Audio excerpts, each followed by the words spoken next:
In the back part of the pom-pom forest lived a very old witch in a run-down cabin.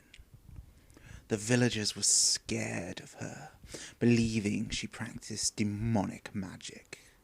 To them, she was strange, and they stayed far away from her because they believed she worshipped demons. Sadly, she was very lonely and had but one true friend. The witch had a familiar that lived with her, but it was not a typical familiar. It was a strong buck with very long, twisted horns.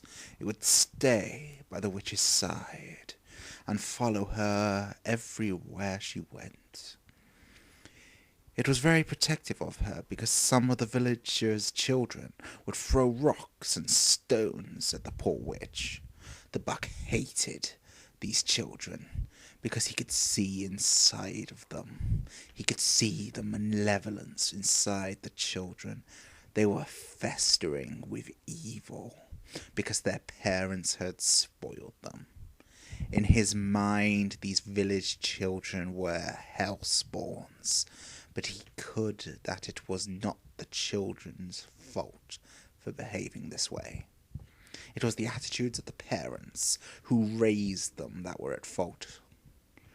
One day, a petite, beautiful little girl took a long stick and poked out one of the witch's eyes. The buck was enraged, upset, and chased the girl from the forest. He trapped her against a tree and tried to rake her face with his horns. One of the adults saw this happening and screamed for help, and this caused the buck to disappear into the forest. The young girl lied to the villagers, telling them the witch had sent the buck to attack her. The villagers became outraged by the news and wanted revenge. They stormed into the forest with pitchforks and torches, lighting the way to the run-down cabin where the witch lived. Two of the strongest men kept the buck at bay, while the villagers tied the witch to a dead tree and lit it on fire. Her scream echoed through the forest and enraged the buck. He saw his only friend die in front of him. He pushed back against the men and started frantically mauling the villagers while attempting to get to his friend. Unfortunately, desperately trying to save his friend the witch, the buck was too late to save her from roasting in the fire. Standing long enough in front of the flames, one of the men that was holding the buck was able to recover and force him through. The villagers skinned the buck as a trophy in defeating what they considered evil and threw the remains into a fire. The villagers marched back and hung the pelt in their town. Throughout the drama, a young girl watching the buck fell in love with his exquisite fur. She wanted it because she could make an elegant coat from it. Both knowing the villagers would not sell her the fur, and knowing she had not the money, she decided to steal it when night fell. So, when the moon arose, she sneaked through the town to the main hall, and once in the hall, she stole the pelt and hurried home before anyone noticed. She tried to sneak inside the home, but knocked an expensive jar of chocolate onto the pelt.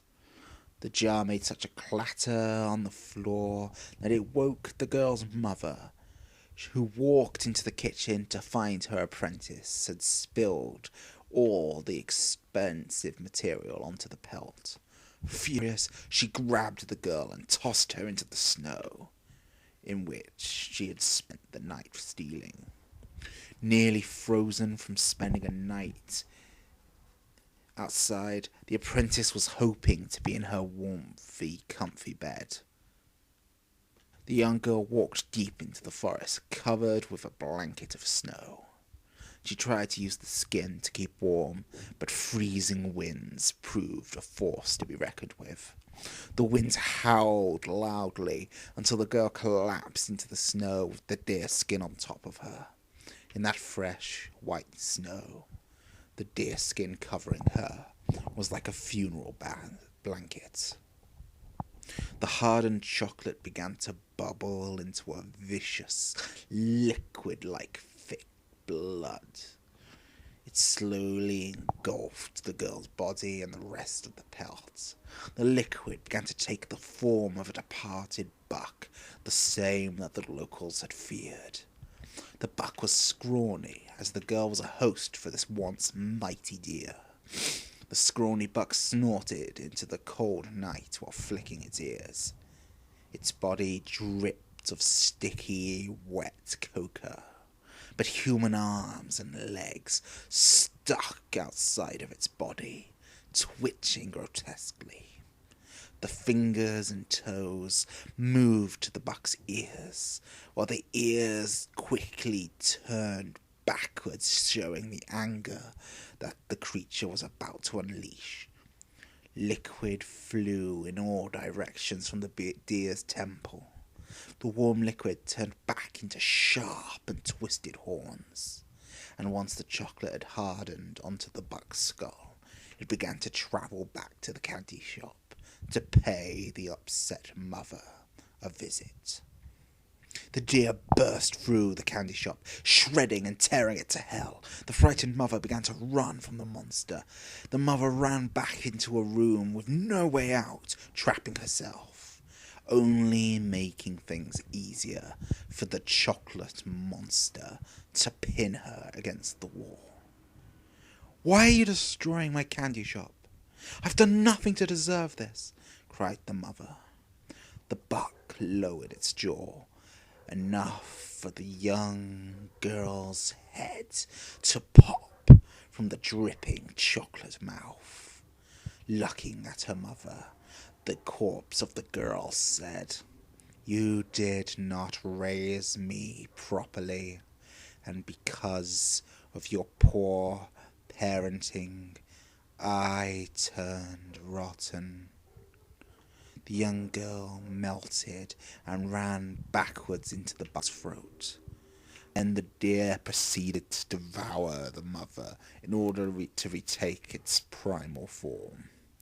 As the buck ate, its flesh began to gain the mother's knowledge of being a chocolatier. Blood covered every inch of the room by the time it was done. But this did not concern the buck. It used its gooey arms to gather all the chunks of the mother into a pile. Then the deer quickly reverted into a liquid state upon the pile of ripped flesh. The pile shrank, and the chunks of flesh took the form of a cute bunny rabbit. In a stream, the liquid bunny shot out of the window and into the deepest part of the forest. Later, a small child walked into the shackled candy shop.